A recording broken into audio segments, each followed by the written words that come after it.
So this is a topic that's kind of been close to heart for a while. This is one I think about a lot, and I will admit that there's other YouTubers who've covered it very well, particularly Tom Scott. He's got this one video, I'll put a link in, about how you don't know what's gonna stick, like which thing you make is gonna be a hit. Um, and so it's good to just make a lot of things. Adam Ragusea also has one about that. Like, you know, it's a bit of a clue as to which YouTubers I follow and who I'm inspired by to do all this. But yeah, that's something that's really important to know if you're going to get into any creative field, especially one where you make things. So be it music, or be it like animation, art, YouTube videos, in my case, video games.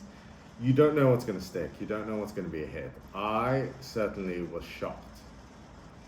As I've said before, I never created this channel to promote my own games, so I'm not going to mention which game it is. But the best-selling game that we've ever made is definitely not the best game. Far from it.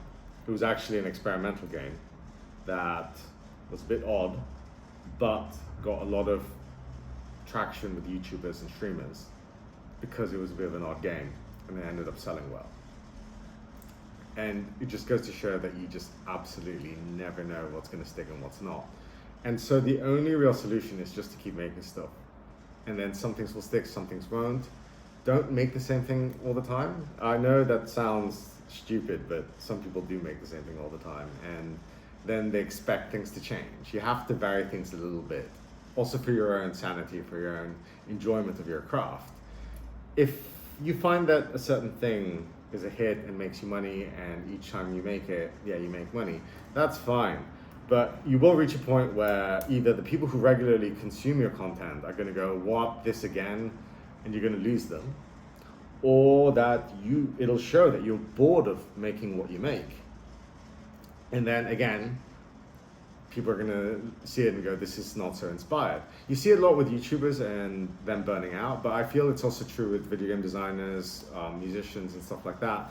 I know for anyone who has a normal job, seeing creatives who enjoy their career, it looks like, oh, it's all hunky-dory, it's fun all the time, especially for those of us who actually make a living out of it. But the fact remains that, you know, it's not an endless well of ideas. You do run out. So I think whilst it's great to make a lot of things and keep your projects small-ish, it's also great to vary your ideas because it'll do you better, it increases your chance for a hit.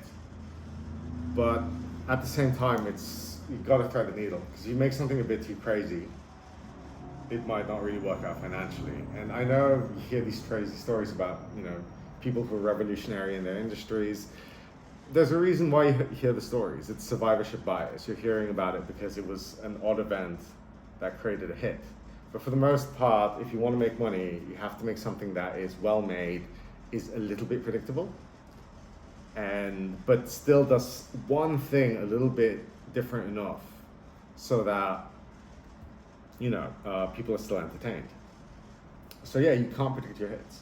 One of my favorite lines from a film I watched recently, but I've ended up rewatching a lot because it's such a good film, is it's a film called Tick, Tick, Boom. It's got Andrew Garfield in it, and he plays John Larson, the composer who wrote Rent, the famous musical.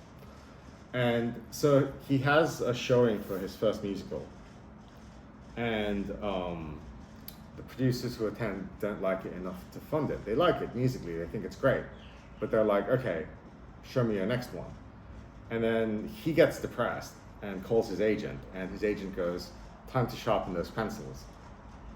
Write another one and see what sticks. And this is so true about any creative field. You cannot predict your hits. You might put a lot of effort in something and feel it's really good and go, oh, you know what, this is definitely gonna be a hit. I used to have an expression with my business partner. I used to say, oh, I can smell the money. And sometimes I'd get it right, but just as many times I'd get it wrong, and it would just be a normal hit. Or sorry, as in a normal launch, and the money is predictable, but not outstanding. So as much experience as you have, you're not really a hive mind. You don't know what the crowd is.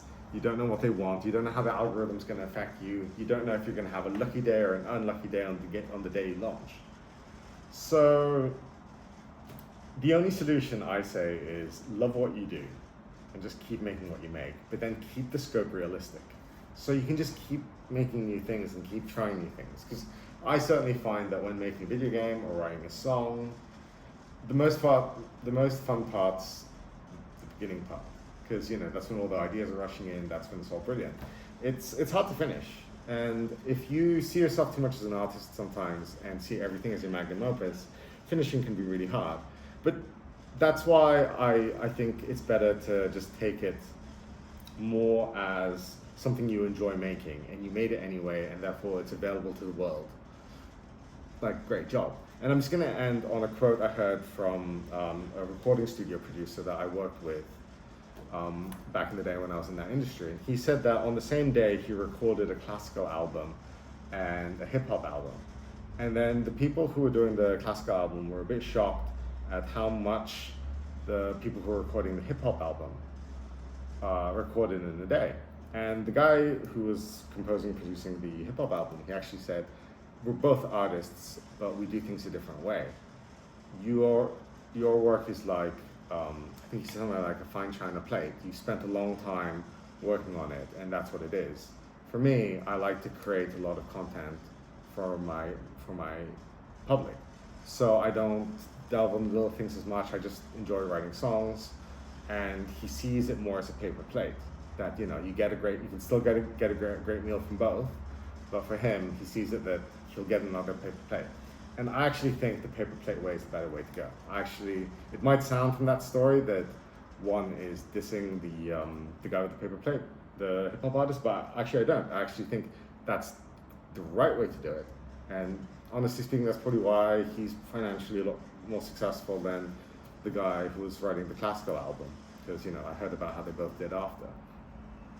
So that's that or not, and not knowing your hits, hard to tell. But just make something that was fun to make, that is a good product. Get it out there, let people see it, and then who knows, might be a hit. All right, I hope that was useful. Take care.